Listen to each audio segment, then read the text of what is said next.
Well, good afternoon, brothers and sisters. Um, Apparently, sometime later this year. Good afternoon, Give me one moment. brothers and sisters. Pause this nonsense. Wow. Sometime later this year, the YouTube is going to turn off the Hangouts ability. We're going to obviously implement something else, but we're going to start with this article. And I know you're thinking butters and marshmallows. Let me go ahead and explain my premise really quickly, and I'll explain it several times because it's very interesting. The other day, I was talking to Andre Wickham, a good brother of mine, and his good counsel. We were speaking, and I said, I don't try to be funny, and he says, but sometimes you are, and I'm paraphrasing what was said, and he said, like the time when you brought up people being softer than butters and marshmallows. Now, I would never make the suffering of another human being to make them seem as if they're weak or as if they're folding under pressure. But when you force a position or you force a circumstance onto another individual, to another person, everything that comes to you, you must accept. So, without further ado, and butters and marshmallows, ladies and gentlemen, just in case y'all didn't know, if you put the proper temperatures on them, they melt. While marshmallows are sweet and butter is salty, they both are used inversely in a Rice Krispies treat. While that's totally irrelevant to this situation, I just thought I'd bring that up. That in their normal stage, uh, they're edible still. I don't eat marshmallows because they say that they're made with pork. I don't eat a lot of things that they say they're made. But anyway, it's just the gelatin. It's like they're actually made out of like fat from a pig. Anyway, however, moving on, going forward, the butter and the marshmallow. See, this is how people are. They're soft and they're weak. And even though butter has a really good consistency. Even you can even leave butter out. You don't have to put it in the fridge. There's people who do this, so that way it's nice and soft when they put it on their toast or whatever, or whenever they want to apply it to cooking. I have to use all these analogies so that way you understand what happened to these people. You see, uh, they say record numbers of people came in these caravans to America. Now, we've been knowing about people crossing the border for, well, I'm 28. For over 2 decades, I've heard about this. It's been a known thing in my life, pretty much my whole life, about illegals or immigrants, illegal aliens, as they were called when I was a child. However, the atmosphere or the conditions or the circumstances of the social climate have changed, and so therefore they're no longer called illegal aliens, but they're called immigrants. Now, with that said, these immigrants forced their way up through Central America, all the way, coming all the way up. Some people coming from, Guatemala, Honduras, El Salvador, right? Sure, people coming from Panama. I'm sure there was people who came from Panama. Uh, However, the whole point is that there was tens of thousands of people who came up, and I'm sure there was people who came from South America and played as if they were they were from Central America because maybe they have dual citizenship. Anyway, I won't go into that type of situation, but the point is this: these people came up here.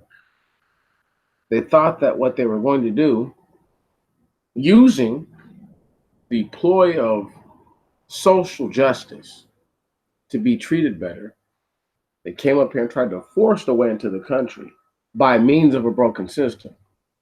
Now, what you're reading right here is mumps and chickenpox exposure leads to 5,200 immigrants quarantined in ICE custody. Now, listen to this right here. Those are just the immigrants that they have. We're going to read the article. I went over it last night, but we're going to read the article a little bit. We're going to skim it.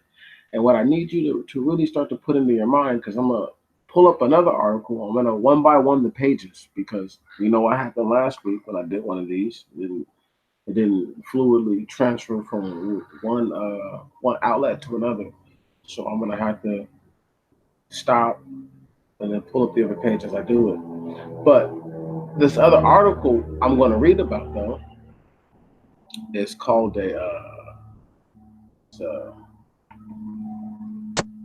two separate jails have reported mumps outbreaks requiring quarantines this week. Jails both in New Jersey and Texas, right? Uh, Now, you have to realize, I'm going to read this. Everything is written, things are worded a certain way so that way people don't understand what's going on. It's the conditions. And I have another article we'll have to pull up. But it's just people melting under the pressure. People fold under the pressure all the time. And no offense to the people who came up here so called looking for a better life. My way of looking at it, and if anybody takes it personal, is everybody thinks they're better than black people anyway. So if you're better than black people, you should be able to stay home and pretty much, turn dirt into clay and clay into bricks and build buildings, and you guys should be all good, and you should be able to make your own businesses and everything, and create your own industry out of whatever is around. Um, with that said, I'll leave it be. U.S. Immigration and Customs Enforcement have placed 5,200 adult immigrants in quarantine after being exposed to mumps or chickenpox, a dramatic jump from just a few months ago, the agency says. ICE has recorded cases of either mumps or chickenpox in 39 immigrant detention centers nationwide. Do you guys remember last week or the week before when I read to you the articles while they were flying out the immigrants all over the country? This is why, and this is what I've been meaning to get to. The reason why they flew the people all over the country is because they didn't want to have tens of thousands, possibly hundreds of thousands of people. Can you dig it? And it's going to turn into that with mumps all in one little spot. Now, mind you, there's people that they've let go free into society with these same illnesses going forward. ICE has recorded cases of either mumps or chickenpox in 39 immigrant detention centers nationwide, an ICE official tells CNN. Of the 5,200 detainees in quarantine across those centers, around 4,200 are for exposure to mumps, around 800 are exposed to chickenpox, and 100 have been exposed to both. So children are the majority of these, I would assume. Um, um, there's probably a few adults, but obviously we know the chickenpox are the babies, and I'm gonna assume that most of those people, uh, I don't know, man. It's just crazy. Anyway, let's just go ahead and keep pushing. The Department of Homeland Security has repeatedly warned of the toll of increasing number of immigrants at the border has taken on the department. This week, acting DHS Secretary Kevin McAleenan urged lawmakers for additional funding to assist operations, calling the crisis unlike anything our country has ever faced. Now, this shit could easily turn into like a fucking epidemic in the U.S., dog. You know what I mean? Because look, in May, nearly 133,000 immigrants were apprehended by Customs and Border Protection, the majority of whom were families and unaccompanied children. Many of them turned themselves into Border Patrol. Stop right there. How many of these motherfuckers do you think really have mumps, chickenpox, and all this other shit? I'm just gonna keep it pushing. Just because and just because individuals are quarantined doesn't mean they have mumps, but they've at least been exposed to it. No duh. From September 28th to June 13th, 297 people in ICE custody have confirmed cases of mumps by proven by blood tests. There are around 52,000 single adults in ICE custody overall. The agency has previously dealt with contagious diseases like the measles and flu and chickenpox, but last September was the first time the agency recorded mumps cases. It was not clear whether it was not clear whether the disease was derived or how it spread. 75% of the immigrants coming into ICE come from the border. Though immigrants might also interact with inmates at jails, some of which also hold immigrants. I think there is a heightened interest in this situation because it's mumps, which is a new occurrence in custody. But preventing the spread of communicable diseases in ICE custody is something we have not but but preventing the spread of communicable diseases in ICE custody is something we have demonstrated success in doing, says Natalie Asher, ICE Executive Associate Director for Enforcement and Removal Operations. From an operational perspective, the impact is significant in the short and long term and will result in an increase in cohorted detainees linked in the state of detention and inability to effect removal of eligible cohorted detainees and postponing scheduled consular interviews for quarantine detainees, she added. Trying to kill motherfuckers. Anyway, ICE quarantines individuals for 25 days from the last incubation period. The official said staff has been put on alert. This, the official said The official said staff has also been put on alert. This week, the ICE Health Service Corps issued a reminder to senior field leadership reminding the staff to review vaccination records and take appropriate actions, the official said. The number of detainees quarantined has jumped dramatically from earlier this year. There was 2,287 detainees in quarantine for exposure to a detainee with a contagious condition as of March 7th, I said. Mumps is a contagious disease. No shit. There have been 1,002 cases of mumps reported in the U.S. this year as of May 24. Listen, listen. They're saying altogether in the U.S. altogether this year alone, there's only been 1,002 cases of mumps reported in the U.S. this year as of May 24. According to the U.S. Centers for Disease Control and Prevention, mumps is a disease that is caused by a virus. It is spread through saliva or mucus by coughing, sneezing, or talking, and by sharing eating utensils or cups. It can also be spread with an infected person touching items or surfaces that are then touched by someone else who picks up the virus. The best way to prevent mumps is with the vaccine. Here we go with the vaccine. Here we go with the vaccination talk. And the measles, mumps, and rubella MMR vaccine is 88% effective for mumps when 2 doses are given, the CDC says. So do you guys see how duplicitous all this shit is? On one end, they're trying to say, there's mumps in these places, and then on the other end, they're trying to yo, you need to go get vaccinated.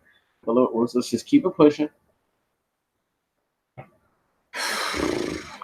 And the reason why this is called butter and marshmallows is because we're halfway into the year, and the broad walls of Babylon, because they're being built down there by the border right now, are still up. They're not in fire. The people don't toil in fire. The gates aren't burning. I mean, the walls aren't brought down, and the gates aren't in fire. Excuse me. There we go. Let me get my words right. But the point is that people were halfway into the year. 1619 looking more like bullshit to me. We'll see. Let's keep it pushing. Outbreaks usually occur among people who have close contact with an infected person or people, such as on college campuses and among sports teams. Symptoms can appear 12 to 25 days after a person is infected and can include fever, headache, muscle aches, being tired, and loss of appetite. The hallmark, though, is swollen glands under the eyes that are tender. But not everyone has symptoms, especially if they are experiencing a mild case of the illness. When there is a mumps outbreak in a facility where adults are detained, the ICE Health Facility Service Corporation recommends vaccines be given to detainees with known exposure to at least one laboratory confirmed person with measles, mumps, or rubella. It is also recommended that catch-up vaccinations be given to those younger than 18. Now, you guys got to realize these vaccinations, man, aren't guaranteed, and they have long-term health effects. Our detention facilities Our detention facilities work with local health departments and make sure they're complying with the state health code and make sure that their local health department is aware of existent mumps in the facilities, said the ICE official.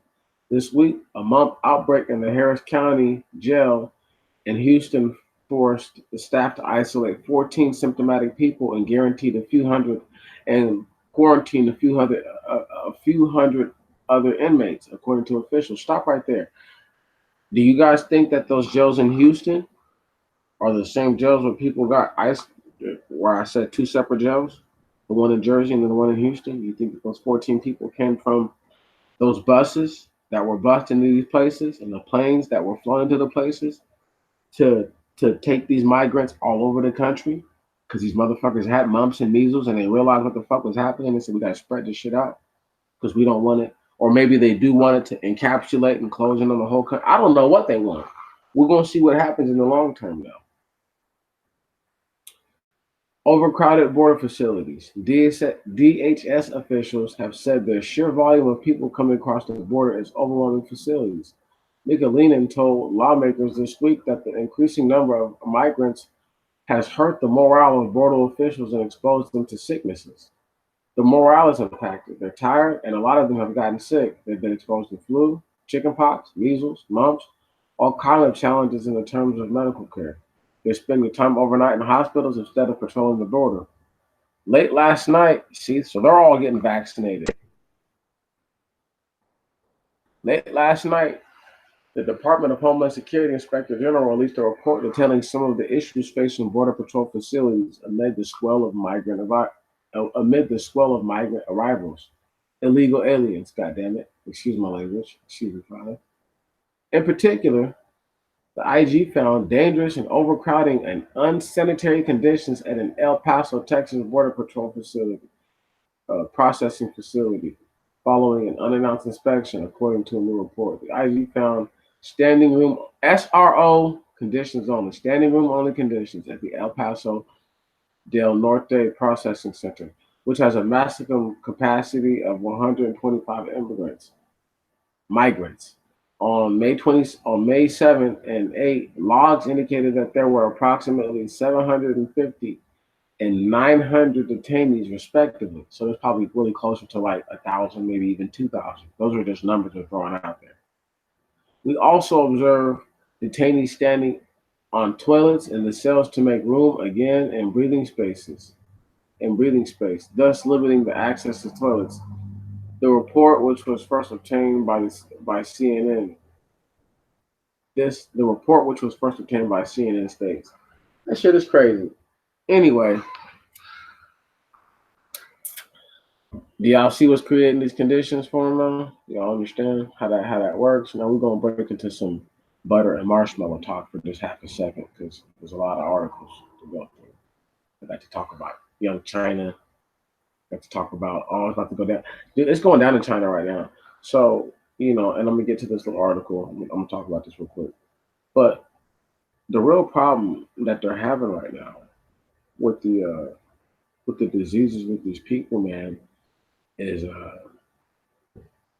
I'm thinking that some of them may have been injected with these things, given these things to come in with. You know what I'm talking about? Here's why I say that. This June right now. So if you travel from, let's say, I don't know, Guatemala, which is like a 3-month travel if you're just on foot, you know what I'm saying? 3.5, 4, 5 if you're with children. But let's just say 3 months by yourself. So you left back in March. You follow me? Boom. So that means that from March until now, they've been able to travel without, you have to really understand, up until because in March they still had a lot of support for all of this stuff. There was a lot of support for the migrants, so called, coming from Central America, you know, because it was told to people that they were going to come during the winter, right, and that they were going to start showing up, anywhere from late February to early March. So there was a lot of support 3 months ago for these people. Um, it's just the atmosphere has changed a little bit, and so because there's so much going on, a lot of people will forget this. But follow me. They had a lot of support. They had people sending them care packages, everything. I have a hard time believing that people who were with families wouldn't have been some of the first people helped. Individuals who were making it up here by themselves, more than likely are young men. Okay.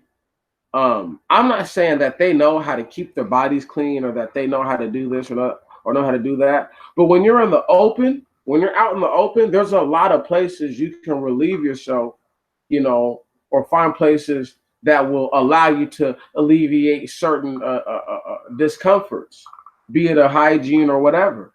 So when that's said, when they're talking about these people are in a standing room only, right?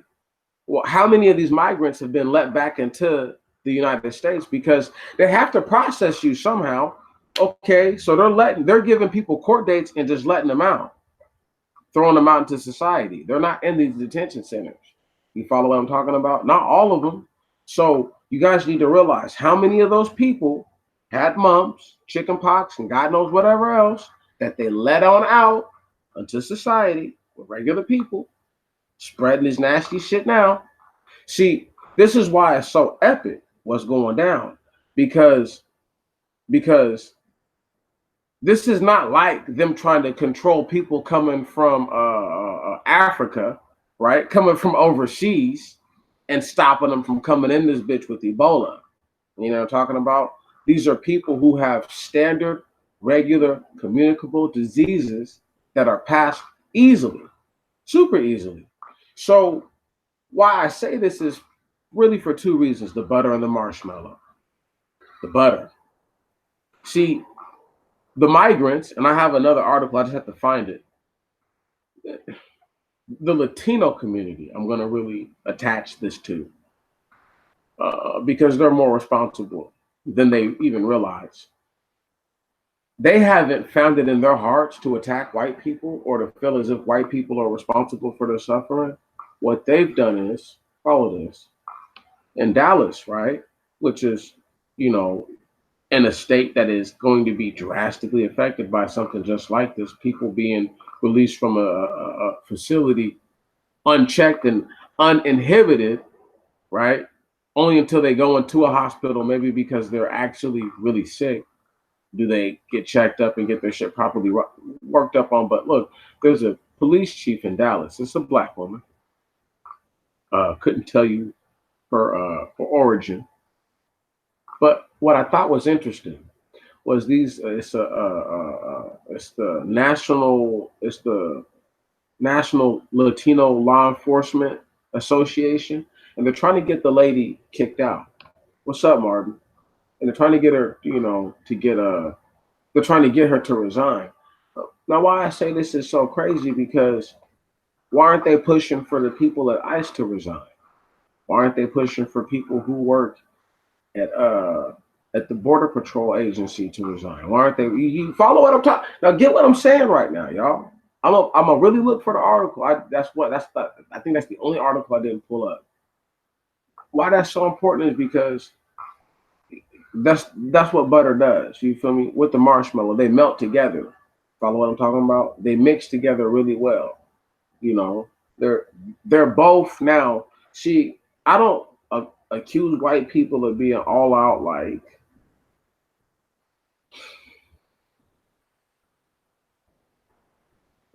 a marshmallow is deceptive.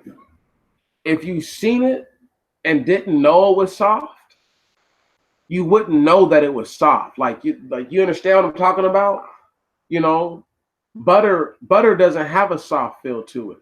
But if you never knew that butter melted, you wouldn't know that butter melted.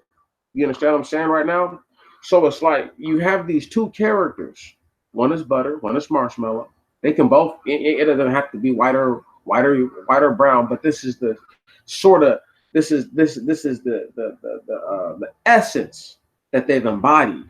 Something that really doesn't have much hold to it. Once you put a little pressure on it, once you put a little heat on it, you see. And we all know if you apply heat to butter and marshmallows, they melt. Right. So when you have people who have, and now once again, these same Latinos will tell you black and brown, bro, we're in it together, bro. We're minorities too. Now they want to attack this police chief. Uh, oh my goodness, what are they talking about the lady in that article?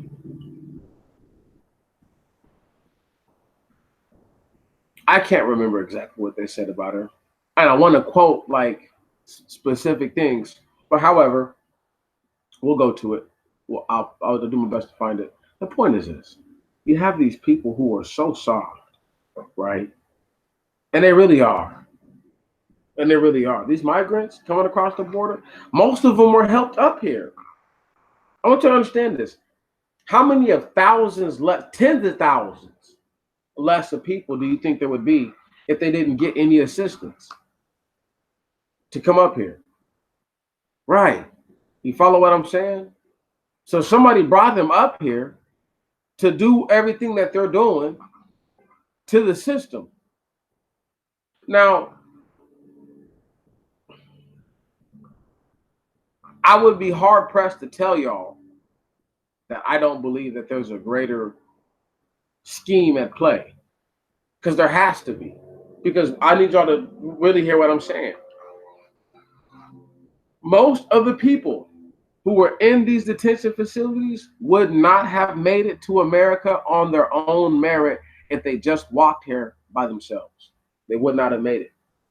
And I need to stress that. And the reason why I have to stress it is because you have a population, people who were not actually able to do this by themselves. Right on? Black people, a lot of black people spoke up for these immigrants. Right? Right? Black people overlook the misdoing that these so-called Latino and Hispanic people perpetrate every day upon black people. Hold on. Not only that, black people, for some odd reason, preach this black and brown fuckery. It gets black people killed left and right, men and women. And what's even more awkward is that the so-called Latino and Hispanic community didn't find that, okay, well, maybe the policing that's going on, like you can't be mad at this black woman for the way that your communities are being policed by people that she's not in control of. I can only give you a directive. Whether you follow that directive is totally isolated upon your own conscious and cognitive reasoning. That's all on you. It has nothing to do with me. So when you have people who try to blame an individual, and I'm not standing up for this lady by any means, a stretch of the imagination, but I just wanted to point out the fact that these are the same people. This is how butter and marshmallows work. Right on. So let's say that let's say symbolically, both these groups are butter and marshmallows, right? And you're seeing the butter marshmallow Mexican or Hispanic or Latino, whatever they identify as, and you're seeing what's happening with them, and it's very interesting because they're showing you where their ultimate allegiance still lies. This is why, once again, though, where's their outcry? Where's the whatever associations by the brown peoples, by the Latino peoples to speak out, and where's their real momentum to use this mumps outbreak right on as a catalyst for something for their people? They're nowhere. They don't exist. I need y'all to understand. But the first thing they fucking did, though, once the heat was turned up on their people, bam. In the same state, I want y'all to understand this, the same state as Texas, okay? Houston obviously is further down than Dallas is. Get what I'm getting at, though. Follow me. Dallas, we got Houston. Okay, and it's a little over like this, but anyway, follow me. Right here's Dallas. You don't think Dallas took up some of those immigrants and some of those people?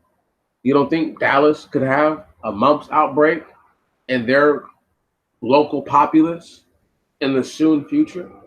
Right on. Hold on. From people that black people stood up for. Same no spinal cord, backbone, having butter and marshmallow built SOBs. That's who they are. They're soft. They're weak. This is why they melt under the pressure. This is why they were able to do what they did to that chick. This is why they attack black people relentlessly. Ever so much. I don't feel bad for them. I don't. I do not feel bad for them. Never do I feel bad for them.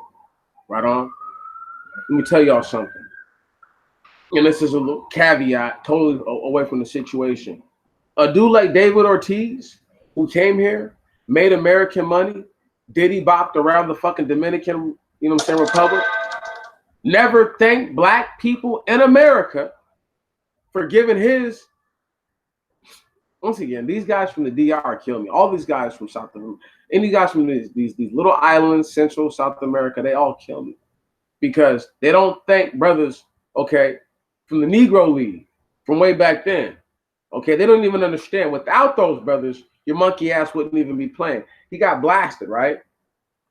And what I thought was amazing was this guy thought he was so cool. See, this is how stupid people are.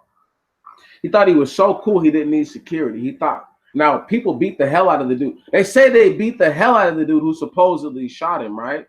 But understand, I mean, the motorist. They say they beat the hell out of the motorist. I ain't seen no pictures of this dude to, confirm, deny any of this type of shit or whatever. My point is this right here, though. These are those same people let that black man who thought that those people had his back, right? Let him get blasted. All right? This is what they do. Even though he's supposed to be Dominican. Follow me for a moment if y'all really get what the fuck I'm saying. He's supposed to be Dominican, and they let him get blasted. Okay? Did anybody in the DR who had a strap pull out their strap and blast at somebody? Fuck no. They chased him down. Was like, oh, I'm not gonna make it hot for me. Yeah, that's Big Papi Ortiz, but he never did nothing for me. Yeah. He's a staple for the DR, but he never did nothing for me. He just one of many baseball players, man. He was one of many. That's how they think about it. Okay, so why would I, as a black man, attach myself to people, to groups who I know don't give a fuck about us? And once again, I told y'all when they was putting those people all over the damn country, I said they was doing it for a reason. And this is the reason. This is why they did it. Now the white man butter a marshmallow ass. Okay? They thought because their constitution is weak.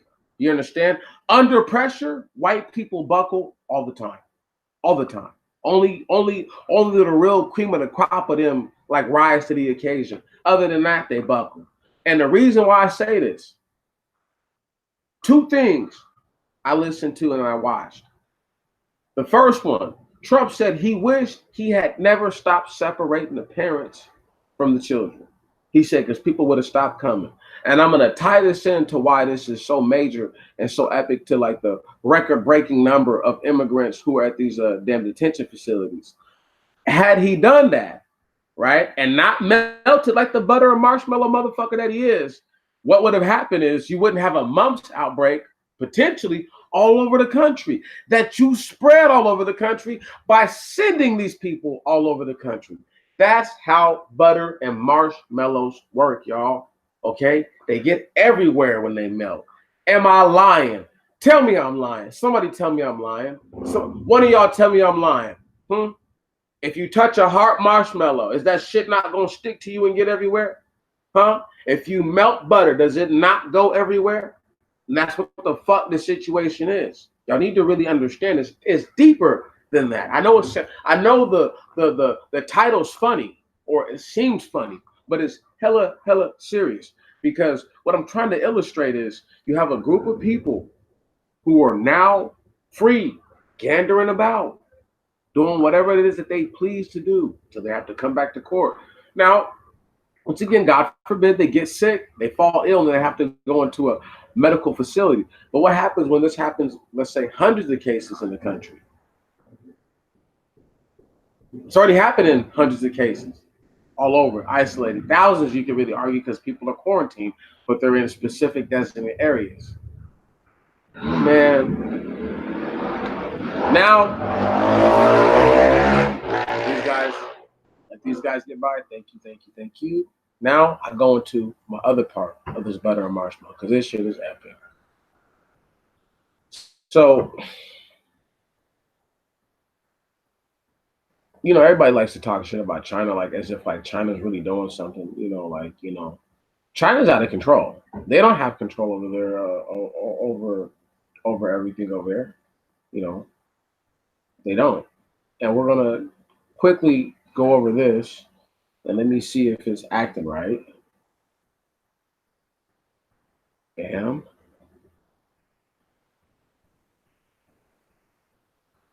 Okay, yeah, it's acting right.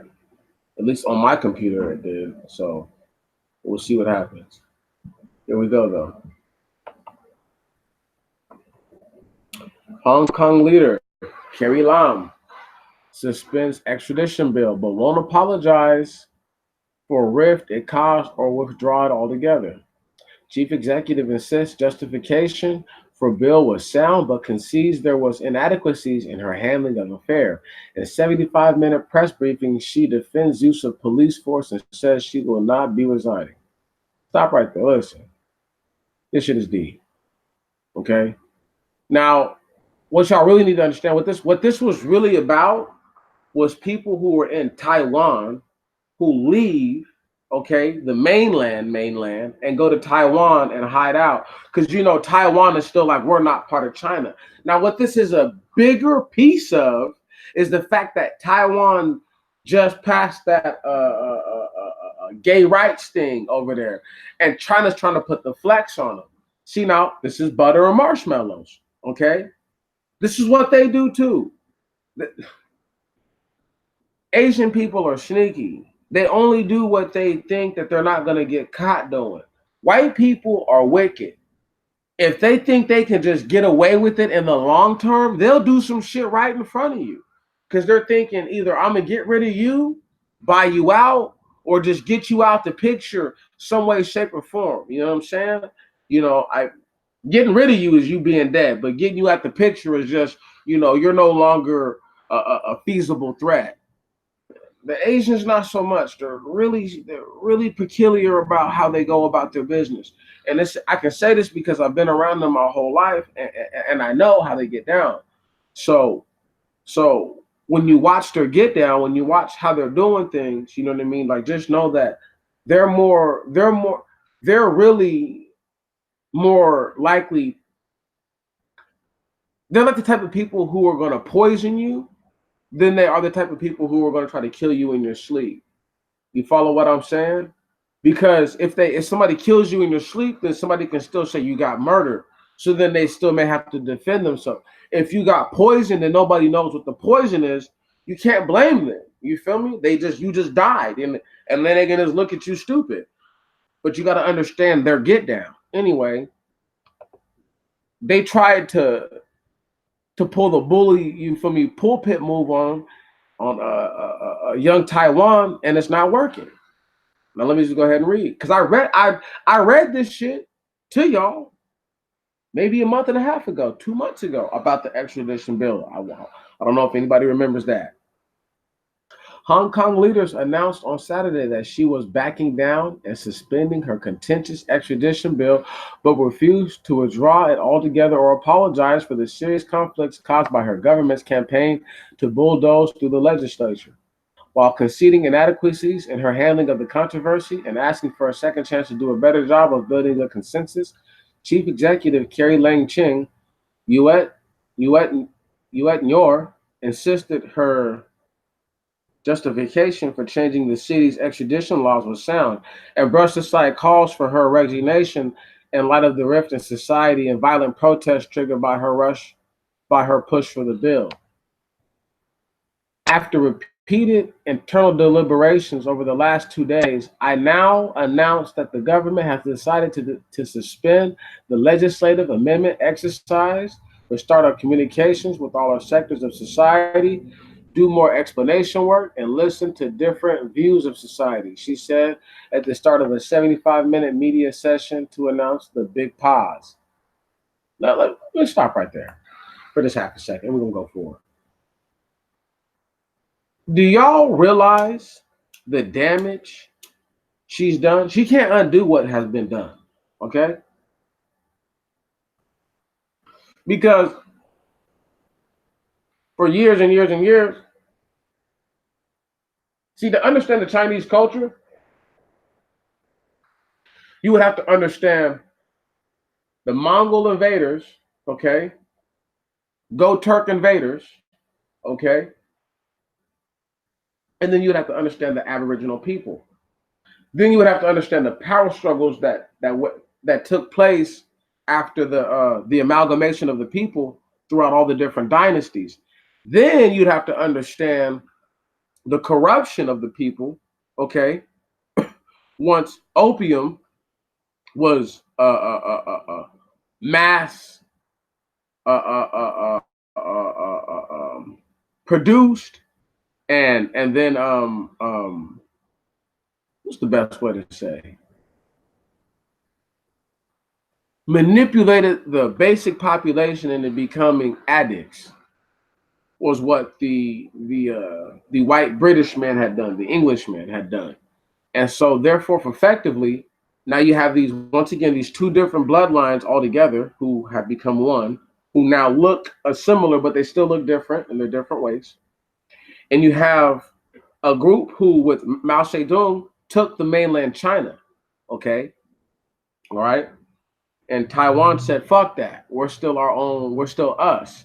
So you could argue that there's still really a rift in the history of the people as to who the real Chinese are, who the actual rightful heirs of the land and overall prosperity of everything is. See, once again, you have to know these types of things about their history, and I can't break down different little dynasties.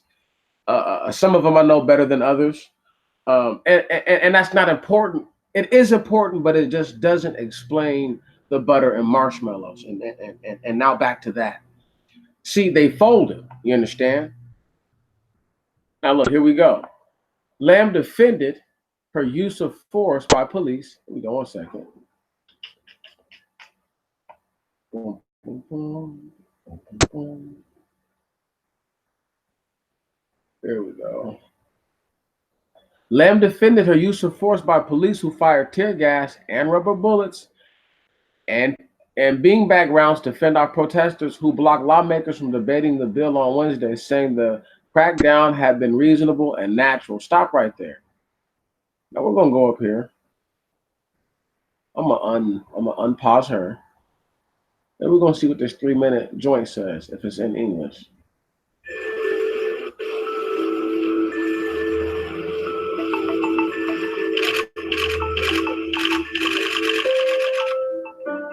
After repeated internal deliberations over the last 2 days, I now announce that the government has decided to suspend the legislative amendment exercise, restart our communication with all sectors of society, do more explanation work, and listen to different views of society. Oh my goodness, it has. I gotta reload the page.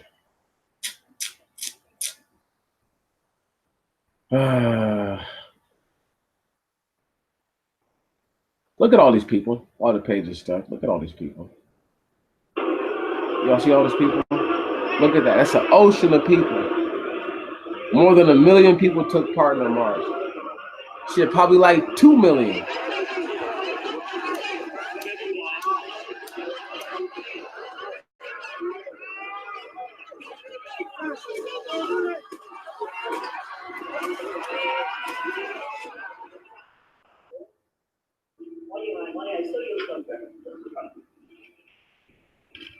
I feel deep sorrow and regret that the deficiencies in our work and various other factors have stirred up substantial controversies and dispute in society following the relatively calm periods of the past 2 years, disappointing many people. We will adopt the most sincere and humble attitude to accept criticisms and make improvements so that we can continue to connect with the people of Hong Kong.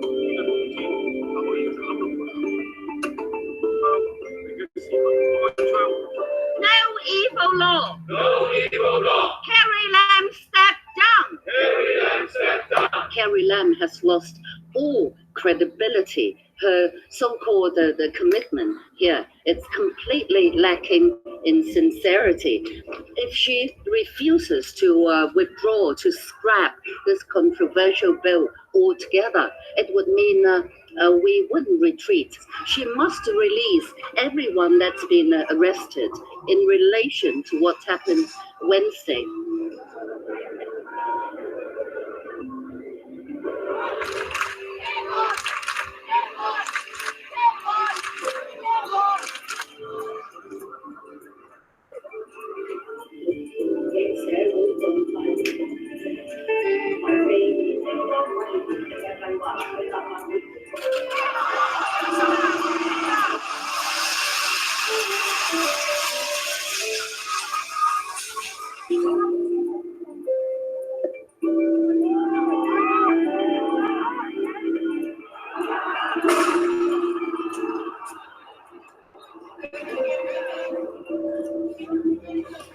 Okay, now y'all look.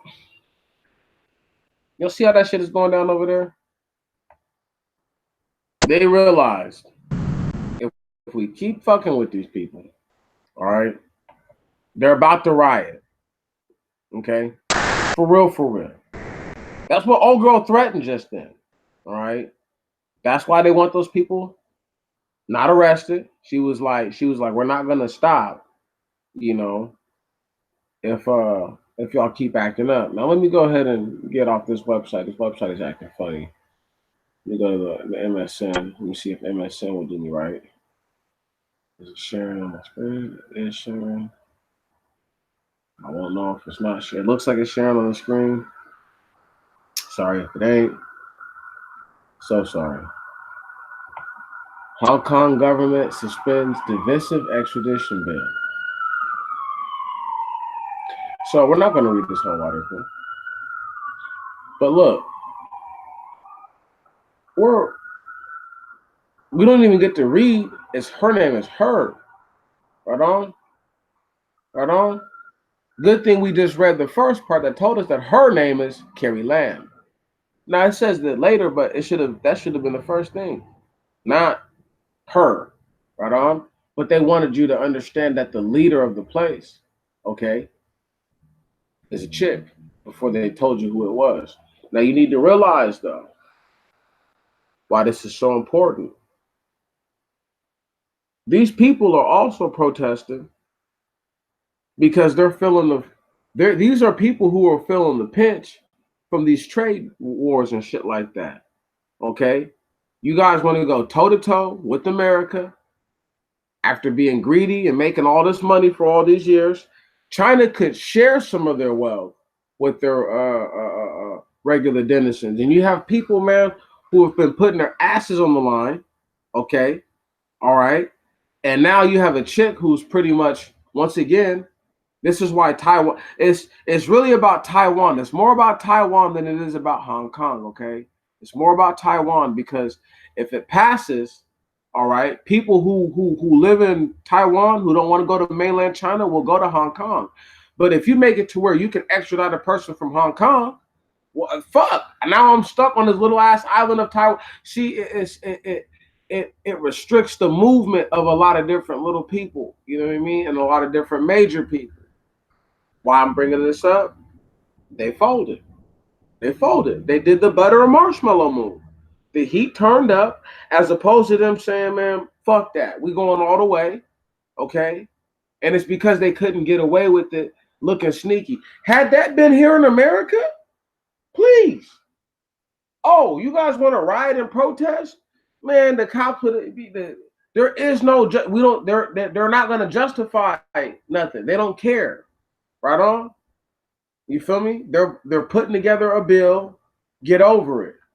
You see what I'm talking about? But because there's so many people in China, they can't act like a million people, a million plus, probably once again closer to 2 million people. That many people mobilizing themselves, you can't, no, you can't even risk that. And this is why countries like that have the type of strict gun laws that they do, because could you imagine if those people were all armed at that point in time? You see what I'm talking about? That's a fucking army, just like that. This is why they discourage all types of armed protests and all types of armed this and armed that, because just like that, it will turn into a war, like an actual physical, literal war, like not a skirmish, but a war.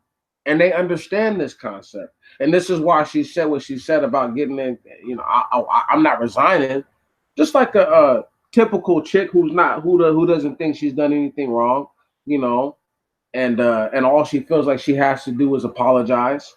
And I'm not, taking a stab at women. There's men like that, but that's an attribute that you see more with women than men. Men will just like look at you like, what are you talking about? Like I don't know what you're talking about. A dude is gonna lie to you, I think, before he goes to that level of trying to be so unabashed as if what he's doing is okay or as if it's supposed to be accepted.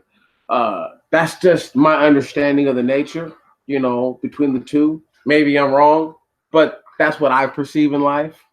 Um, Going a little step forward with this one too. Well, I'm going to skip forward because a whole lot of this stuff is things that we've already read.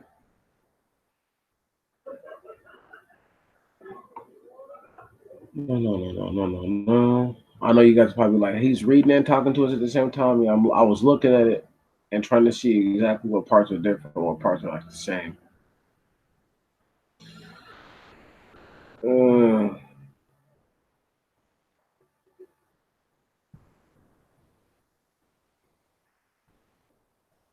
Now listen, I want to read this right here. Y Chan, a 50-year-old mother of two, says she was outraged watching the scenes unfold.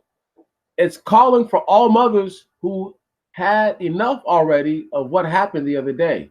She told AFP, "My kids were out there also that day. And although I want them to be safe, want them to be at home, but this is their home. They're defending it." You see that right there? What you understand? See, the people aren't butter and marshmallows. You understand? You feel me? The people were the fire. You gotta understand. Whoever folds is the butter and marshmallow. Whoever's will is felt in the end is the fire. And these people do with his face covered. All of them, once again, look at them, too scary to have their faces out there, right? Want to cover their faces up, or that could be because of the bad air quality, also, because it's fucking polluted as hell in Hong Kong. Man, it's all the different reasons to go out there and protest. Their lives are not in good condition, and all the technology has not made China more livable. And all I'm saying is that if these people were really who they thought they were, they'd be out there barefaced. You feel me? I'll be showing my face right now, hot than a motherfucker. This dude don't want to be seen. He don't want to be on camera. Cowards. Only dude who not a coward is this dude right here, but he in the back. Okay? Look, you got to understand. I told y'all what I told y'all. They're sneaky. Okay? They don't want to be seen doing it. All right? But they want to do it. White people don't give a fuck. So there's the two different mentalities of devilish activity that you have to, contend with and be well aware of. Once again, I know a lot of people are like, what the fuck does this have to do with the end? And I'm like, bruh, has everything to do with the end. Has everything to do with people understanding, realizing, paying attention to what's going on around us. Number one. Number two, there's a world out there, south of the border, north of the border, one side of the water. And I think it's just one side of the water. And 'cause people don't normally you don't normally fly to Russia from the West Coast. You know what I'm talking about? Like so like if you're in Washington, you might fly from Washington. They might lay over in JFK. You know what I mean, there might be a stop before JFK, but they, if not, straight shot JFK, lay over in JFK, fly to England or something like that, and then fly you to your last destination. My point is this right here: is that the world is the way that it is built a certain way. In order for the broad walls of Babylon to fall, high gates and fire, people to toil in vain. So there has to be, once again, a system. There has to be something being done. This is why I pointed out all the mass construction that's going on everywhere. Pay attention to what they're building, okay? Because they might not be building what you think they're building, right? Look at it and make sure that it's, oh, okay, that's not what I thought it was. I thought it was a building, but now it just looks like a giant something, a giant nothing. Right? Is this something that is going to be? We're here. We're not there. You don't live in Africa or China or wherever. You live here. You live on the turf, where it's going to get hit really, really, really, really, really, really, really hard one day. If you're alive and well when it happens, then may God be with you. May God be with me if I'm alive and well when it happens. But if we're dead and gone, nothing to worry about. All you have to worry about then is making sure that you live the most righteous life you could live while you were here on earth. The reason why I make this point to you is because a lot of people are going to fold like butter and marshmallows. They're going to melt under the pressure. I know I talk a lot to get to these kind of points, but this is the point that I'm making. Do you guys see what it takes for people to fold? It took white people just having the facilities too full. Fuck it. I'd have made it so full. It's not even SRO. Y'all standing outside the building, sleeping outside the building. We ain't even got tents for you. Fuck you. Right on? But because it's America and they have some sort of image to uphold, right? And values and ideals to uphold, they have to do certain things. Otherwise, people gonna be like, see, I told you they ain't nothing but devils, the white devil, right? So do you see how their own ways made them fold? Butter and marshmallow all the way through. You cannot trust a butter or a marshmallow under the temperature of anything to stand up. You can't. Where a marshmallow is not gonna melt like the butter does. The butter won't burn like the marshmallow will. You understand? There's different. They have different weaknesses. You get me? And then once they've been compromised, their latter stage is then even more questionable. Because you can burn a marshmallow to a crisp, to nothing. And you can pretty much burn butter off or cook it down to where it's like, I don't know what to call it. It's like a residue or like a stain or something like that on the, but it won't look good. But the point that I'm making is this, is that once compromised, right, they're no longer the same. And what you thought they were going to do, for example, you need soft butter to make cookies, right on? But I'm not looking for my stick of butter to make cookies. I just need it to be a stick of butter. So I don't want it to be soft, so I'll put it in the fridge so it maintains its integrity. The marshmallows, hypothetically speaking, right? I leave those room temperature. I don't want them to get too cold because I don't want them to be, all rigid and whatnot. But if I would prefer for them to stay fresh. So if I have to, I'll put them in the fridge. I'd rather leave them somewhere out, room tempish. But if it gets too warm, yeah, you put them away because you don't also want them to be somewhere where it's so warm, the bag sweats and then the marshmallows sweat and then they become sticky and nasty. Once again, just a little bit of change of the atmosphere and the circumstances for them. And now the integrity of the marshmallow is challenged and questionable, just like that. And these people, once again, who are the so-called leaders of black people, are butter and marshmallows. I know they didn't think this was coming, but yeah, I got something for them too. See, that's the problem, is that too many of the people who are leading the people, who are in charge of the people, are made of this type of constitution where under a certain circumstance, they will either melt right on, can you dig it? Or they'll become more pliable than what they're supposed to be, and sticky. And you see what I'm talking about? They're supposed to be clean. They're supposed to have a light residue. I'm not supposed to feel your presence on me after you're gone anymore. And this is why people don't respect what I say, because a lot of them who are these butter and marshmallow characters, right on, they know that the pressure is on them, and they understand that they're not made of what they should be made of. See, I don't go out here calling myself this, that, or the other, but I know I'm not butter or marshmallow. I know I don't fold under pressure. You understand? I know what pressure feels like. I know the exact parameters of pressure and the consequences of when you act accordingly and when you don't act accordingly under it. Problem is this though, is that you have a lot of people who have been told it's okay to be slick, right? It's okay. It's okay. You see what I'm saying? And once again, if you've never seen it, go look for it. You don't have to buy it, but just go look for it. Marshmallow paste, you know. And of course, you can buy kosher marshmallows. There's kosher ones, you know, now that I think about it. But marshmallow paste. It's like a melted marshmallow already for you in a jar, right?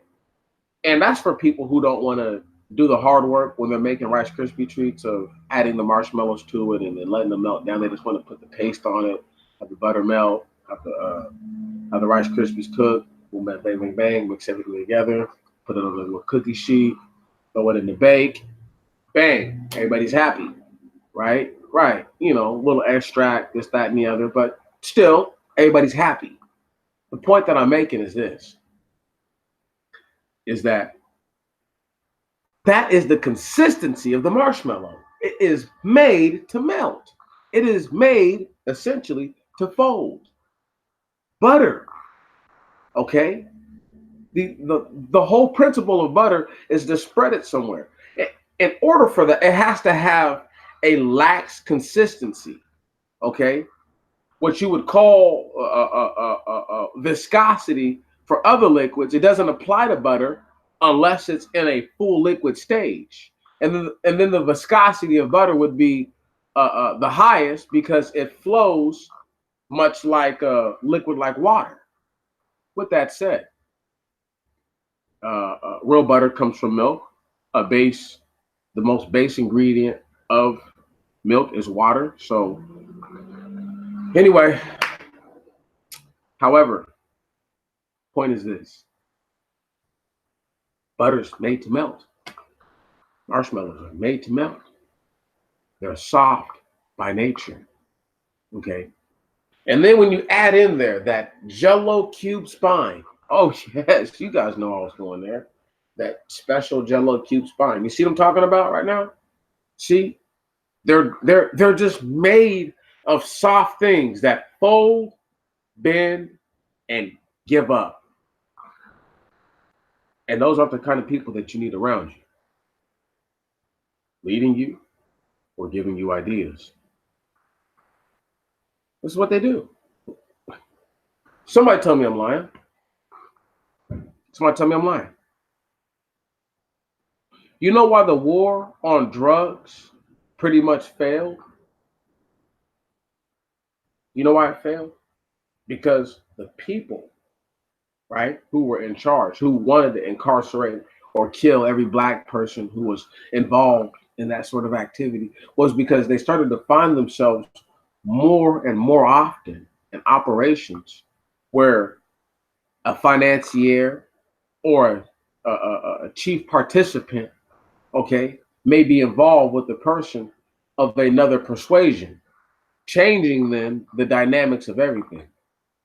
See,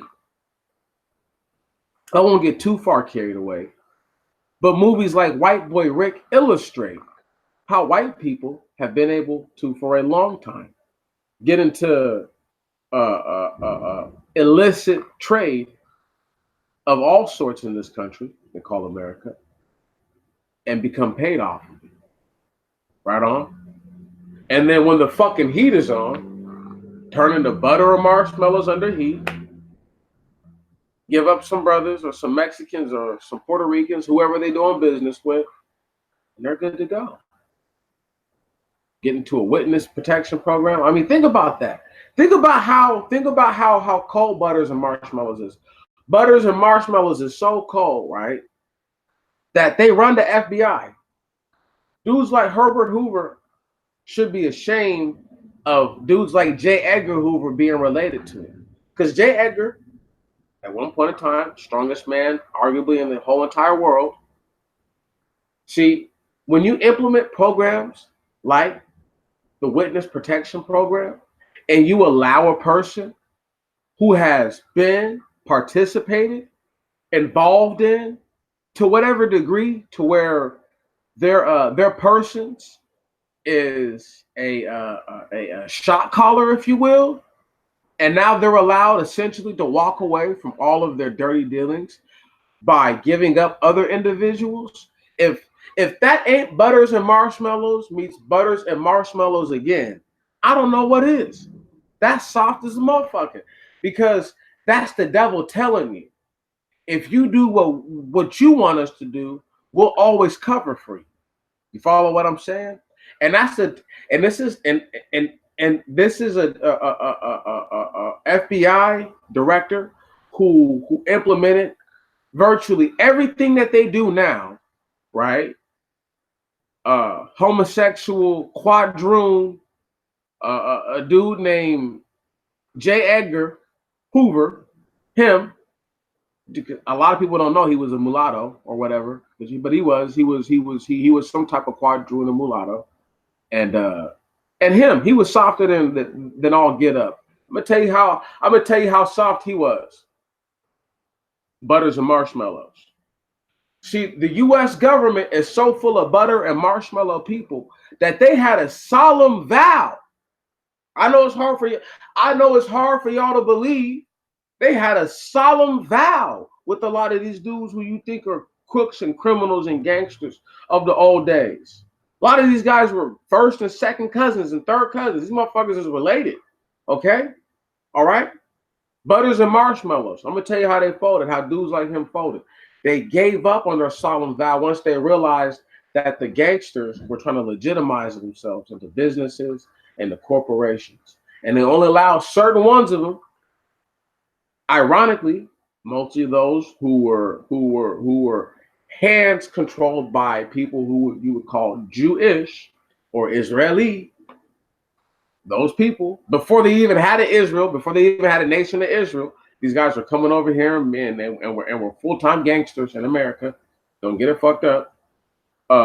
These same people, okay, Butter and Marshmallows, all right, they folded. And they turned on the same people who they said, hey, look, you control this sector, we'll control this sector. It'll be a sweet deal for all of us. Why do you think this shit went crazy and went south the way it did? I watched a movie the other day called Dillinger, and it was a very interesting little piece. It was a very interesting caveat in the movie. I can't think of the gentleman's name right now who played Dillinger, but I'm sure a whole lot of you have seen movies with him in it, especially anybody older than me. And he says on one part about Bonnie and Clyde, he said, damn small timers, they messed it up for all of us. Now I want y'all to understand this. Those small timers, okay, put the fire on Butter and Marshmallows and tested that relationship. Now they didn't know that they were testing a relationship that was already established, preordained, way before them, okay? But the idea that they went on the little rampage that they went on, right on, little, once again, and it ended the way that it did, it forced all people who, because robbing banks was lucrative. It was an insurance grab and everything. Okay, what, you think that money wasn't insured back then? What? Insurance is old. Insurance is as old as probably as like time itself. I'm sure as long as people have had establishments, there's been some form of insurance or a level of will, a competent guarantee, right on. There's always been something like that forever.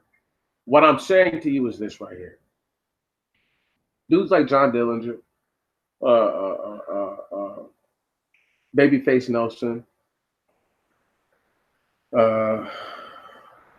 fucking Pretty Boy Floyd, all of them, every single one of those characters, all those dudes, you could really argue, played into very, very complicated insurance schemes. Now, you could argue that the government had him killed for that. I'm not going to go into all that right now. Okay? I'm not going to go into all that right now.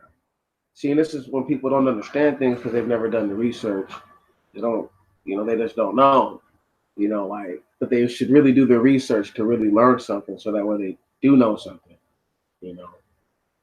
hope they left so that way they could go get on Google and be like, I hope he's wrong, just to find out no, insurance has been around for a long time. They didn't just start insuring things. Okay. Who do people think security companies were? Insurance.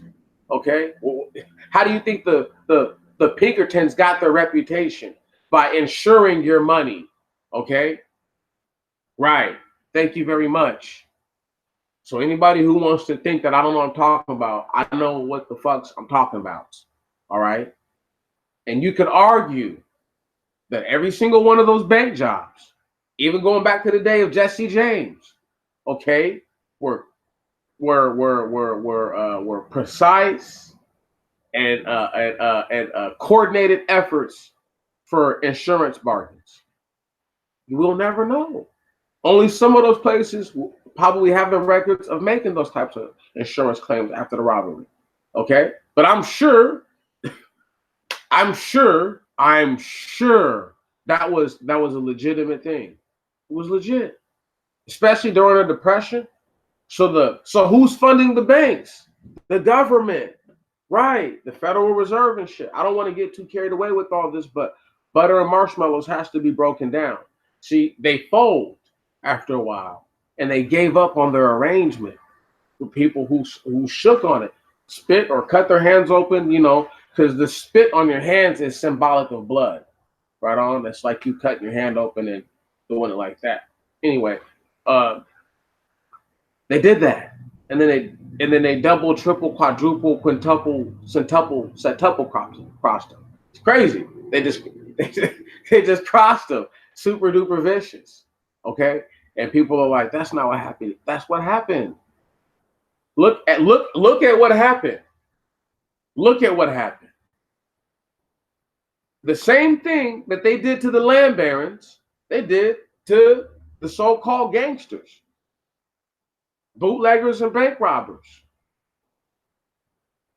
Most of the killing that took place were between factions and factions. The people that got caught up in the crossfire. Don't let these movies make you think that all these guys were pure homicidal maniacs with no conscience and this, that, and the other. If that was the case, these dudes wouldn't have been having children. They wouldn't have been doing none of that. These guys had full-blown families. They had some of them believed that they had religion in their life. If you want to believe that, that's the whole. But that's the thing, though, is the government traded on a group of people who had kept up their end of the bargain up until that point, up until thus. Right. And now butter and marshmallows. Why is it so bad? Why do we have so many characters in our community who are like that? Because for hundreds of years we've been around people who were built like that. It's bad enough that black people come from whatever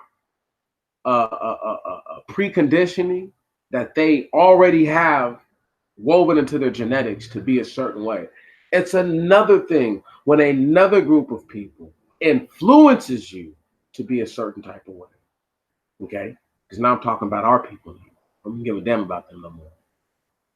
And black people have yet to really understand and really to put in the context and say, okay, well, what am I doing that makes me like a stick of butter and like a little marshmallow cube to this guy? Why would he say that? Why would he say something that it sounds disrespectful, but really it's better than calling them nothing. It's better than calling them trash and garbage. Right on. And at least it gives context to what their problem is, that they melt under pressure, right on, or that they become, all goopy and gooey, and they don't hold their structural integrity. They're mad about that. I can't help that. Okay? These guys change direction like the fucking wind. Okay? They change just like that all the time. They change all the time. All the time. These same black leaders, so-called black leaders, would have told black people, listen, years ago, not even knowing that I was listening to him years ago, would have told black people to vote a certain way, right on, using their wallet and their mind. Only after getting to hear a very viral way of thinking, right, from a youngster, which is just say fuck voting. I don't believe in voting anyway. Tried it one time. I tried it. I really didn't even successfully vote. Didn't like it. I think it's a waste of time. Not only is it a waste of time, but how do I know? How do you know? Right on? Who's the vote counter? Do we get to put the vote counters up and hold their ass accountable? No. So, and this is why when you have black people telling other black people to do this and do that, I really think that they're out of place, because what I'm asking you to do doesn't require you to leave your home, doesn't require you to get any taller, lose no weight, go out there and tan your skin, right on, or get lighter from staying out of the sun. You ain't got to grow your hair. If you can't grow a beard, you don't have to do that. You don't have to do nothing other than legitimately, earnestly, honestly, and devote yourself to the thought and then the action of asking the Most High God, the creator of everything. If you believe that there is one, I do, I know there is.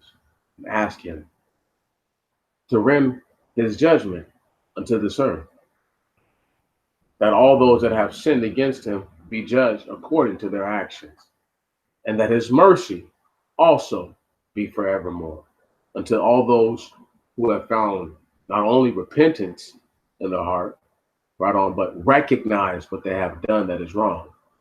See, I'm different from all of them. I'm different.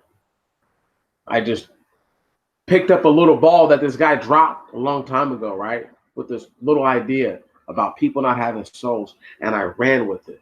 You know what I'm saying? It was a fumble. You know what I mean? And I just picked up. It was a wild fumble too. You know what I mean? Bodies everywhere, all over the field. But I picked up this fumble and I ran with it, and it hasn't failed me. There have been some tough games. There have been some rough quarters. Can you dig it? And some ugly 3 and outs. Even worse, 4th and longs that we have to convert type situations. But they've been converted. Still in the game. Still in it. I love it. I'm not a knocker of a 7-game series, but I always like the best of one. Because that tells you who's really better right here and now. No time to get your engine running. No time to build up momentum and motivation. Nothing. Just right now. That's who's the best. That says who's the best.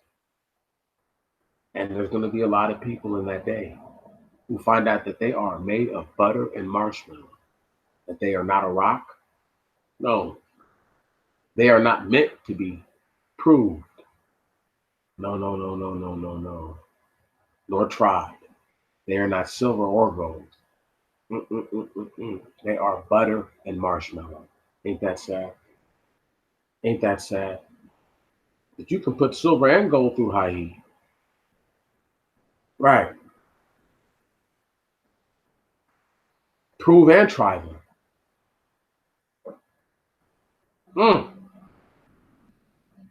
Butter and marshmallow?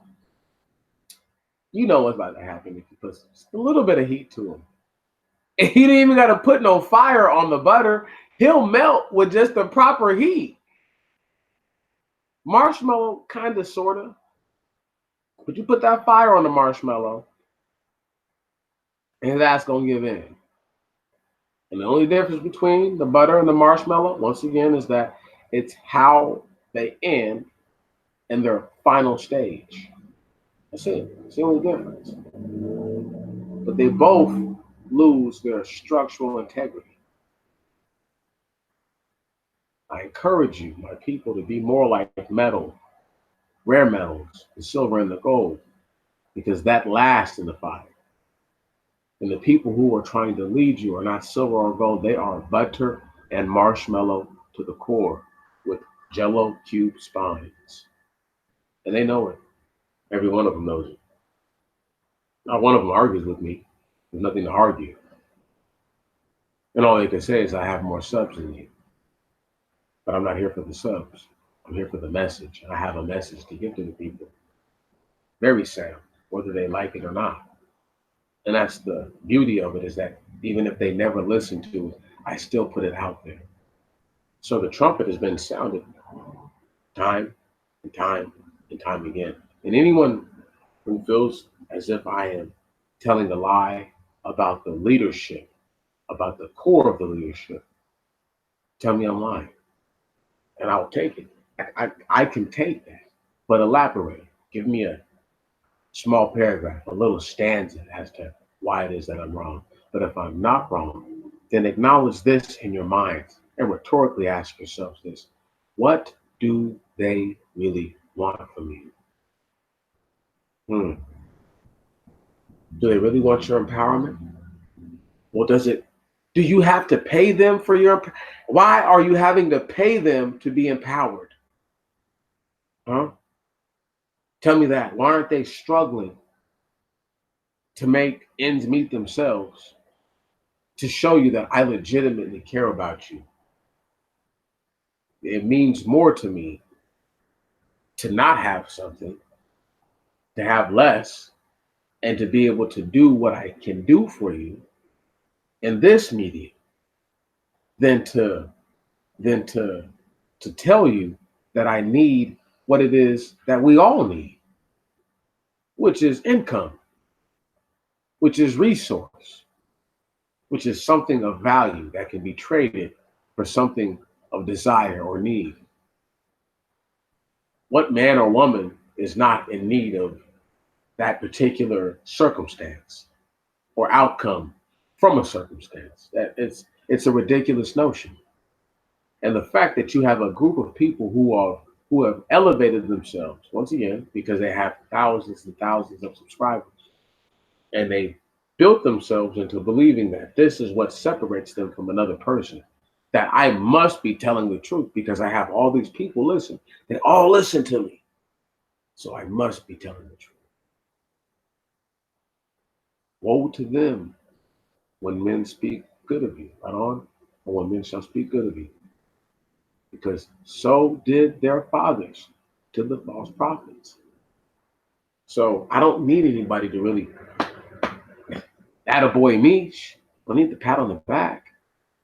I need people to understand that the folks that they're giving the most credit to, some of them are these same people who come from fathers, grandfathers, great-great-fathers, and more than that, beyond, who were just that.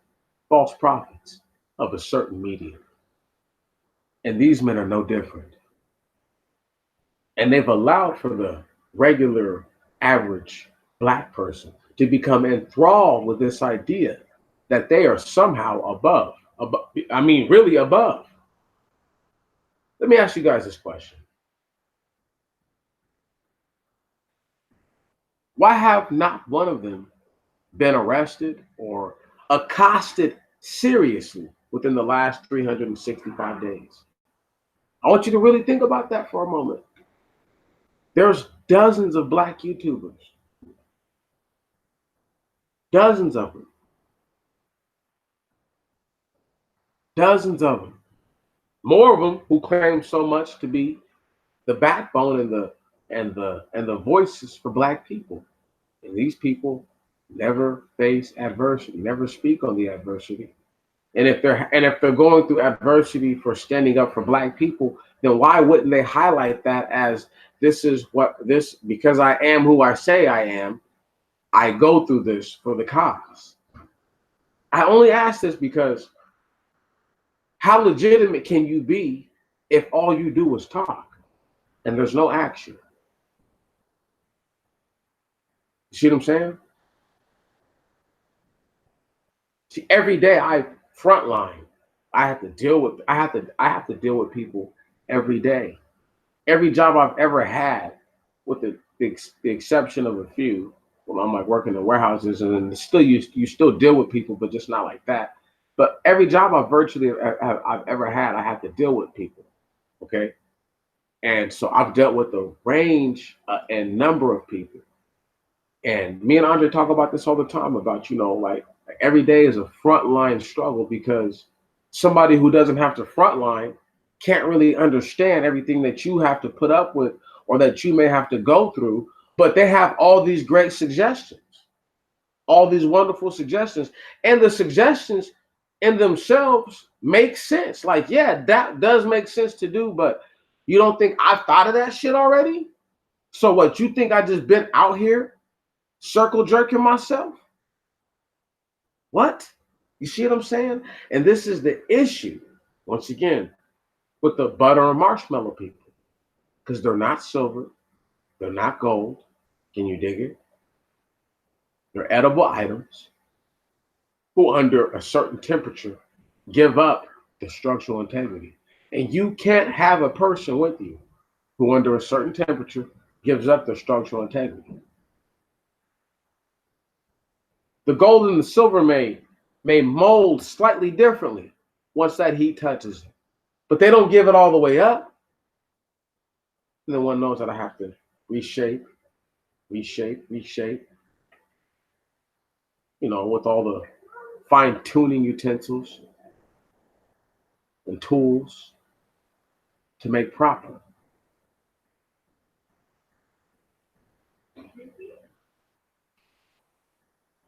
I'm gonna throw out a little small analogy at work from work this week about people folding under pressure.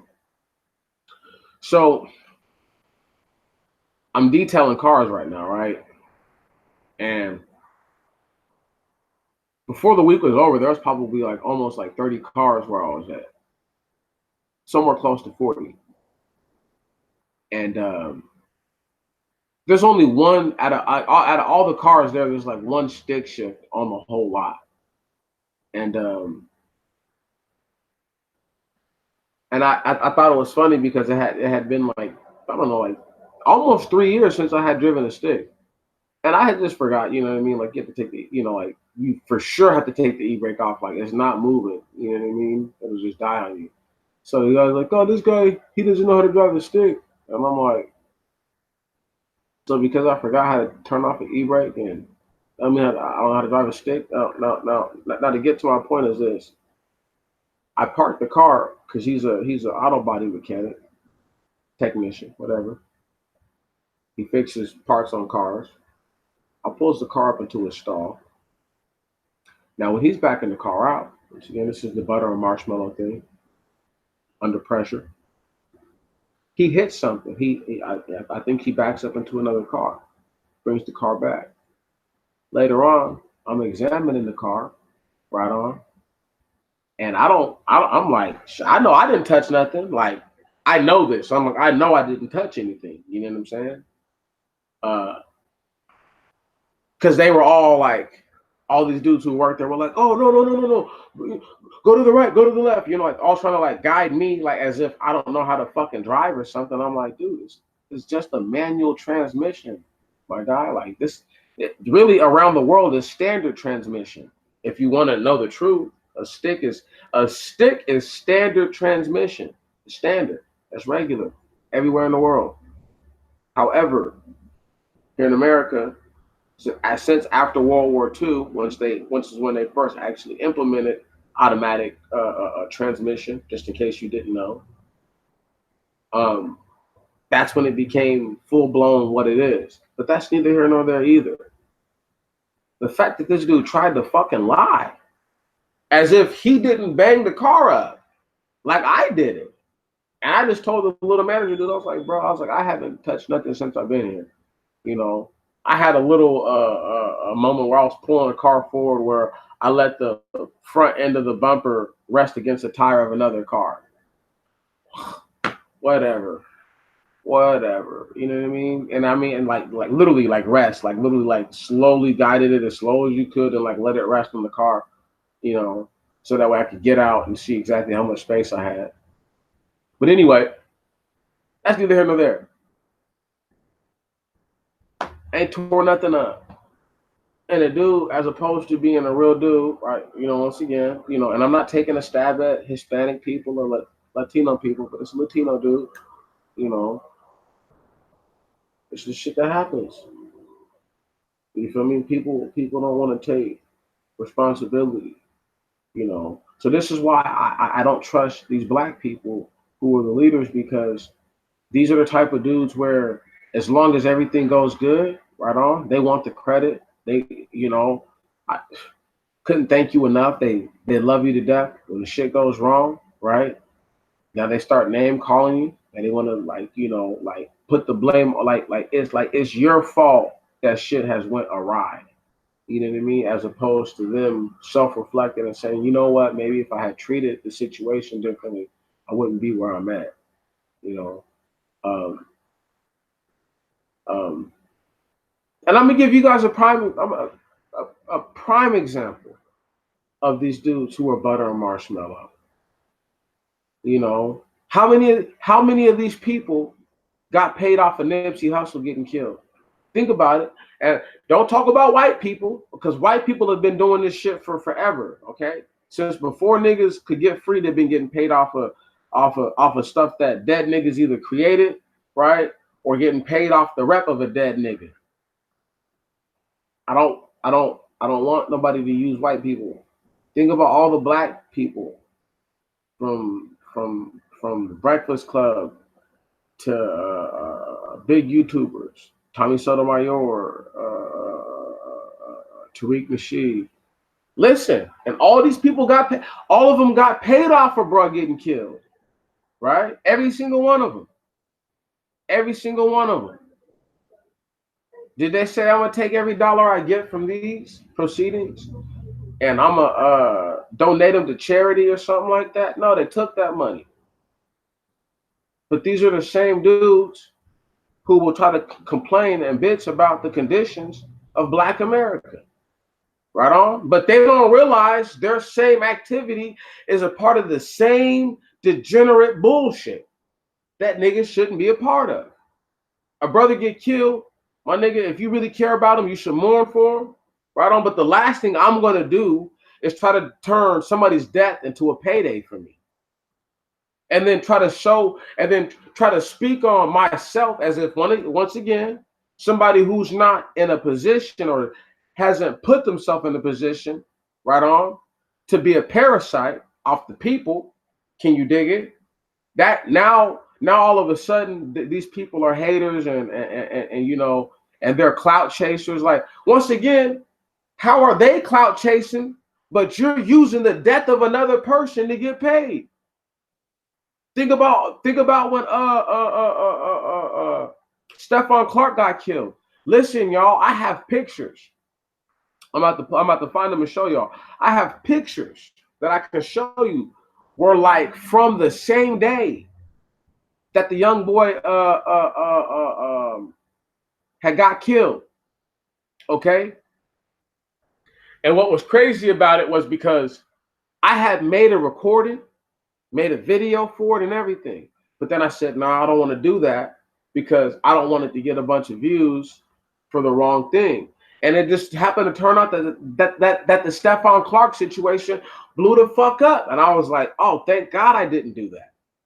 But for all the people who created discussions, panels, all these things, putting this man's life under a microscope, and then had the nerve to criticize his family, his brother especially, who I do believe handled the situation improperly as far as his overall conduct. But when somebody's grieving, right on, and somebody's mourning, it's hard for you to tell somebody how to act. It really, I mean, like, it's bro, they're going through a different time. You know what I mean? Like they lost somebody. That person will never be back. You can't just tell them to just suck it up and get over it.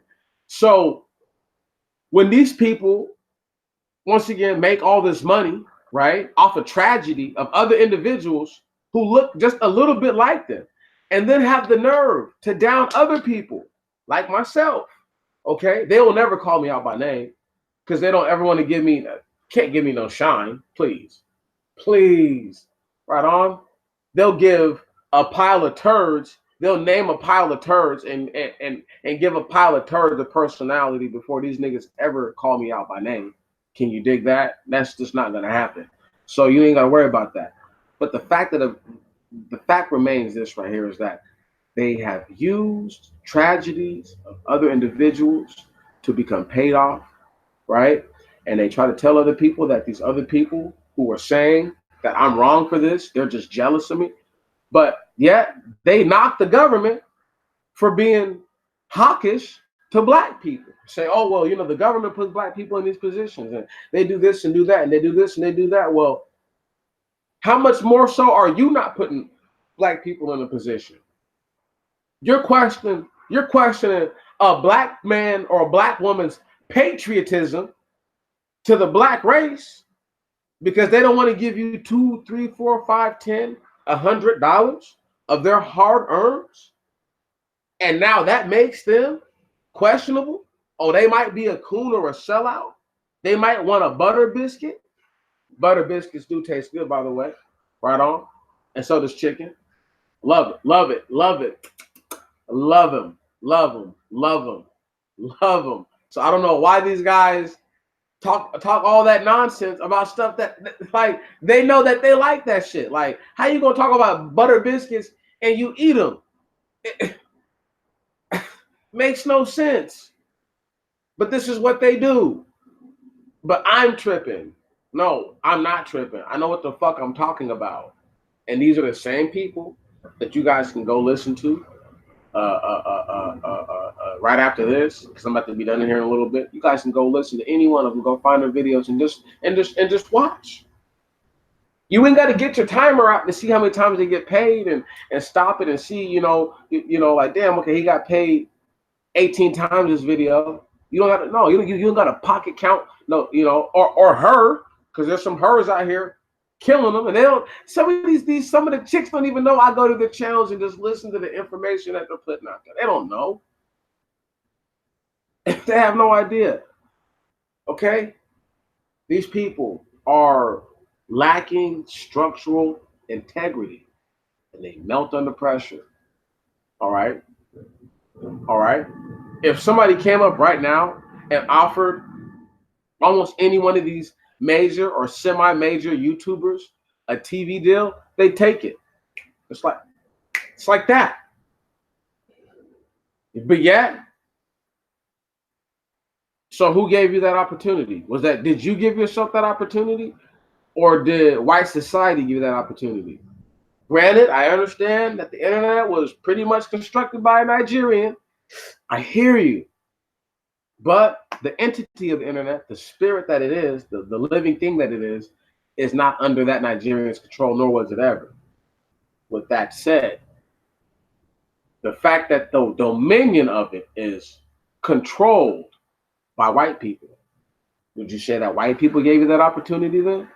And then if you're willing to say that and capitulate that white people gave you the opportunity, then would you say that you, in fact, are the butter biscuit chasing, cooning motherfucker that you always accuse everybody else of being?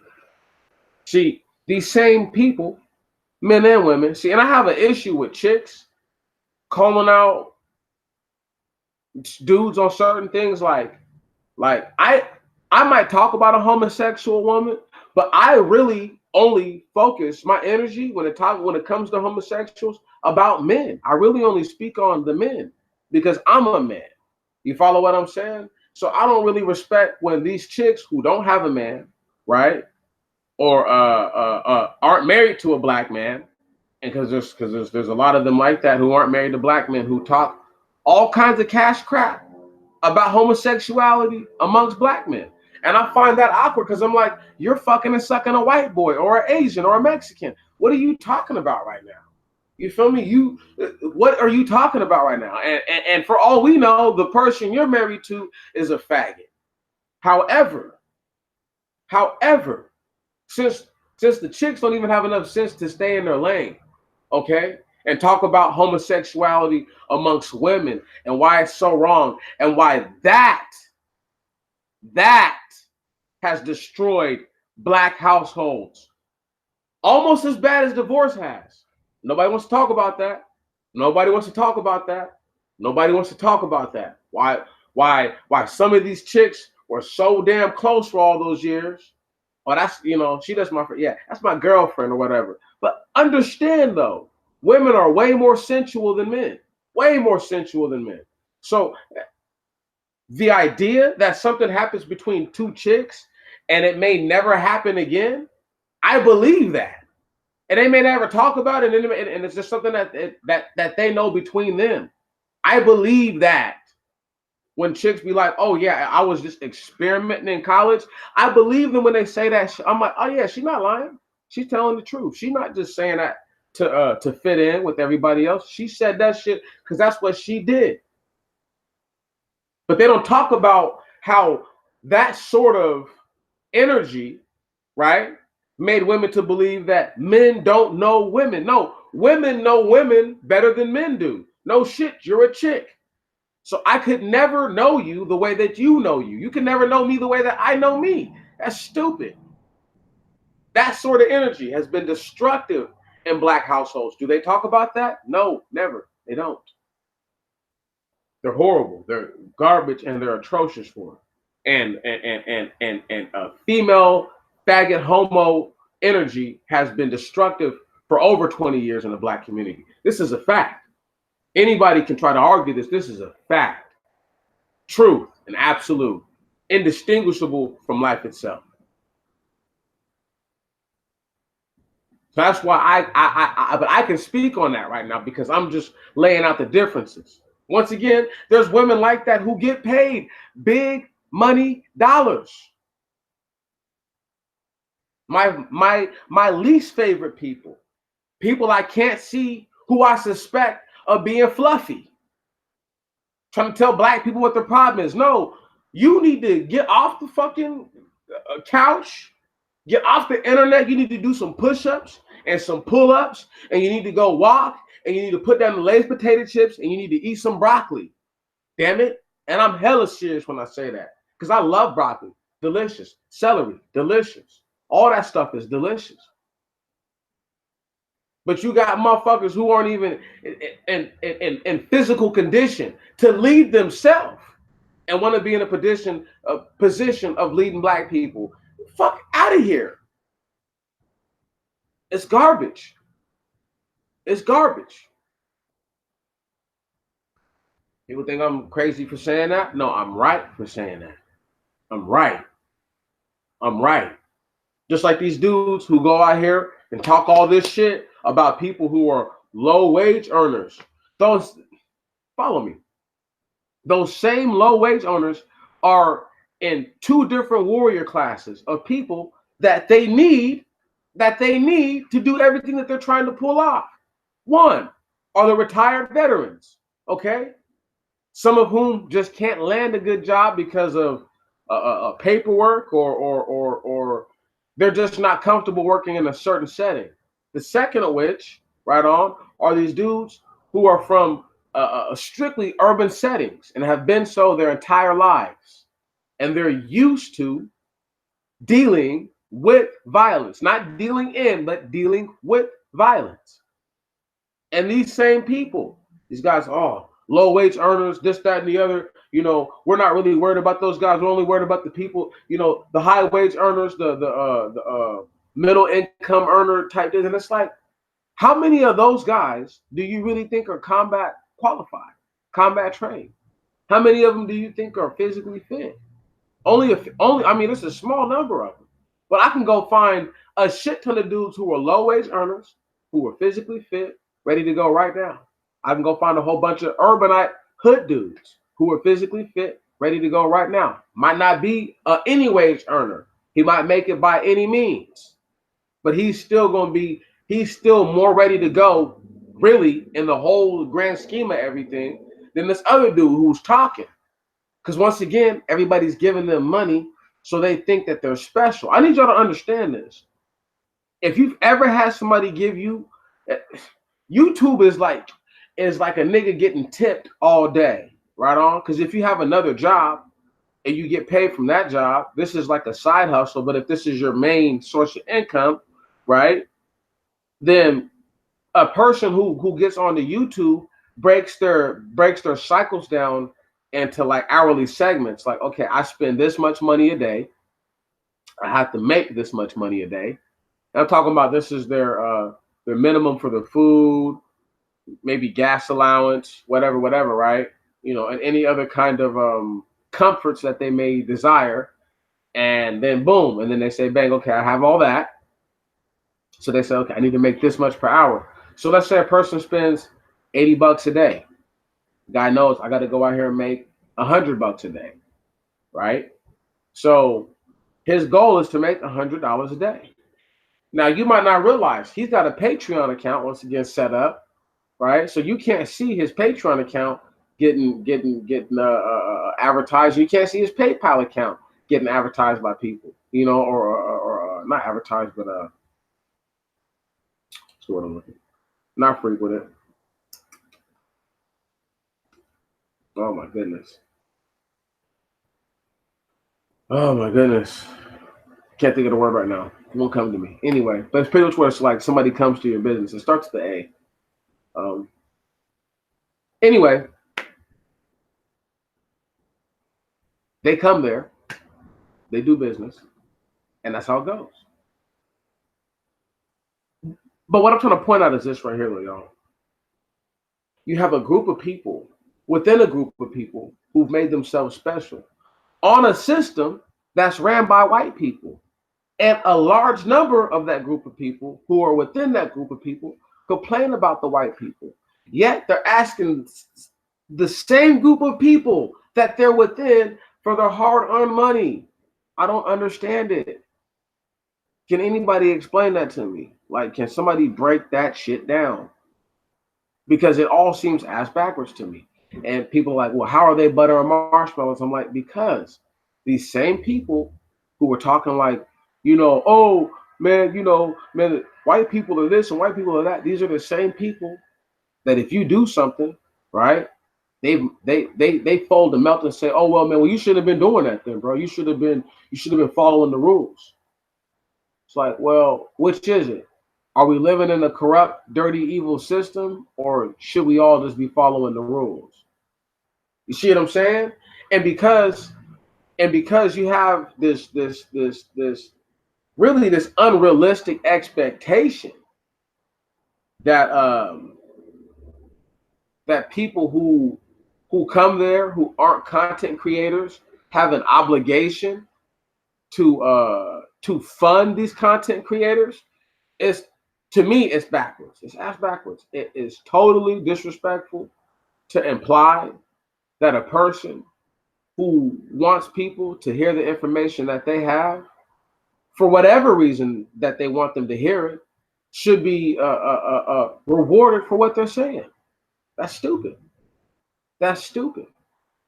This is the reason why medicine is so fucked up. The same thing that they do is the reason why medicine is fucked up. Okay? It's the same butter and marshmallow concept with doctors.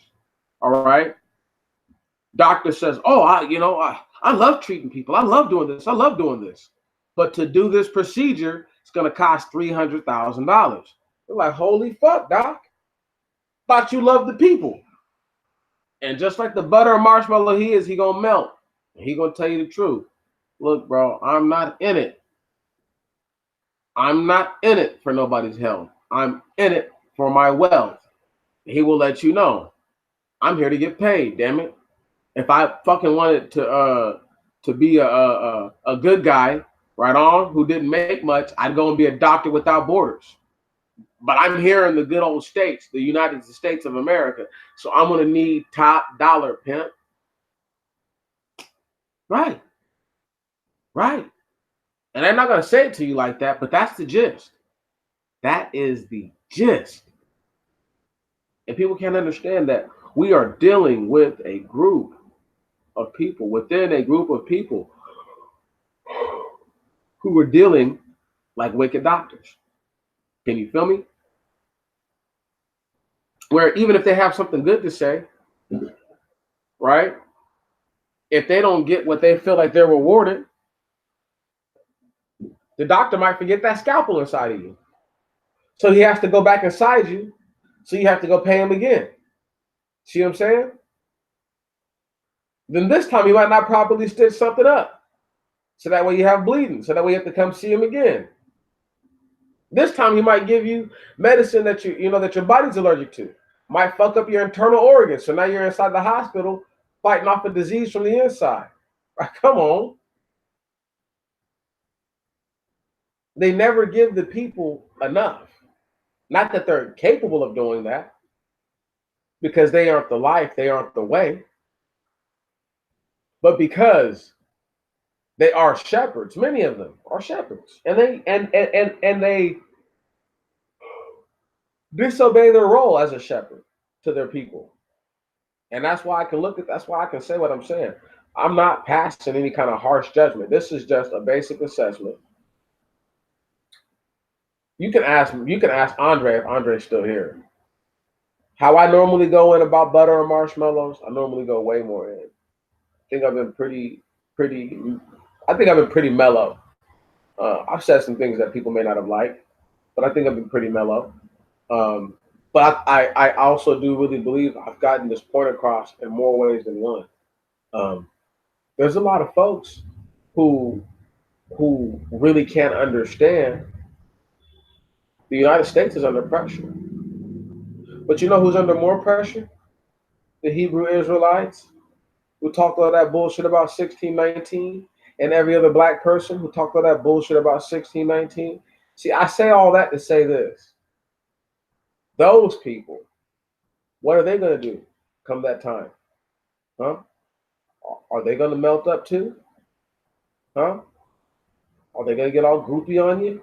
What are they going to do? Because they've been talking now for a long time. 1619, 1619, blah, blah, blah, blah. I've always said pretty much like there's no way of telling, because as a child I was told 1597 was the year. If that's the case, 1997 would have been the 400-year mark. That would mean that we're 22 years overboard. Now,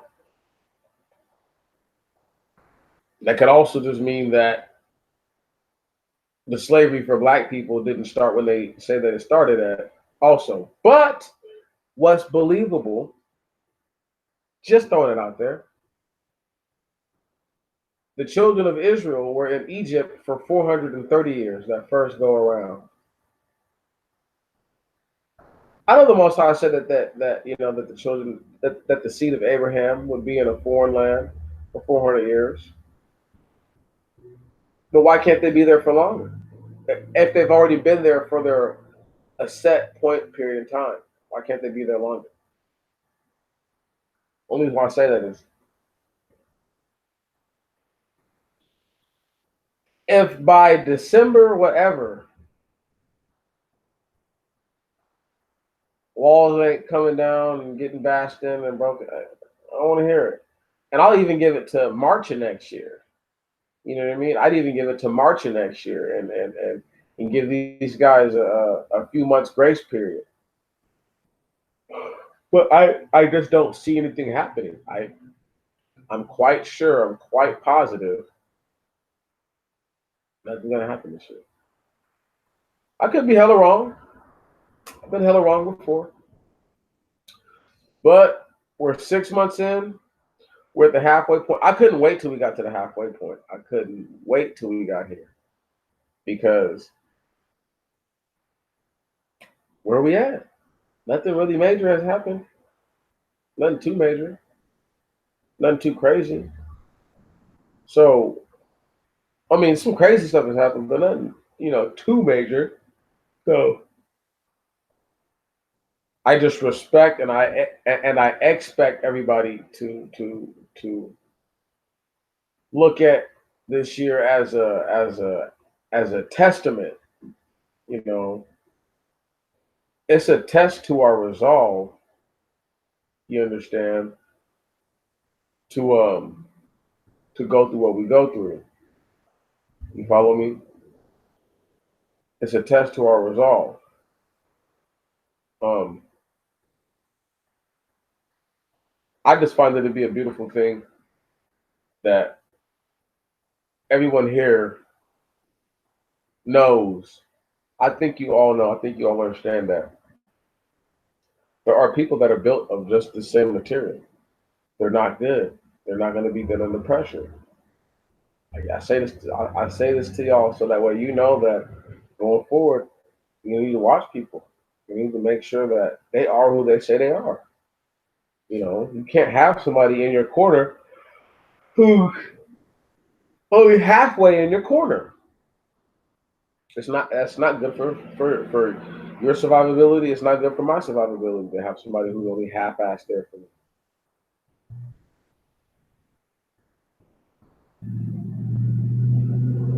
400 years is a long time. While we wait for judgment to come to this earth, I'd encourage everybody to stay good, not to do nothing crazy, stay out the way, and to continue to be as positive as you can be.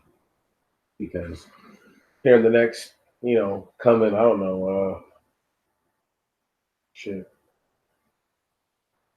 4 or 5 months, all these things in all these countries, especially places like China, they're about to take a turn. And once they finally take that turn, we'll see how people feel. You know, we'll see if they still feel as confident as they do. But if things take a turn for the worse in the next few months, I might go back and say, oh, well, maybe I was just tripping. Maybe it does look like this year could be it. But now that we're halfway in,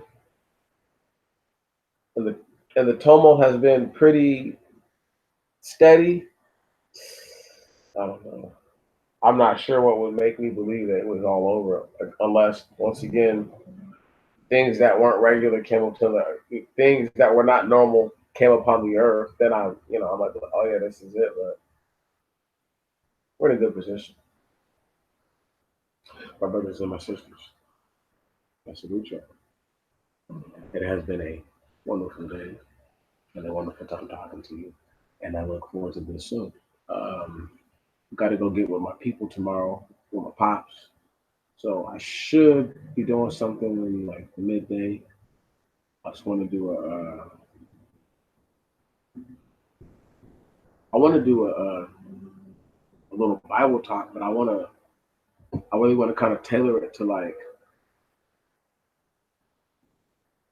not exactly the New Testament, but I really, really, really want to get there, and I want to speak on the Jesus guy, right? And I just want to talk about him for a little bit and his relation to how we can look at the anointed or the elect one, and then how we can look at him. But with that said, y'all, once again, don't take up too much of your time. Salute you. You have a blessed day. Appreciate you. May the Most High continue to bring us together. Good times.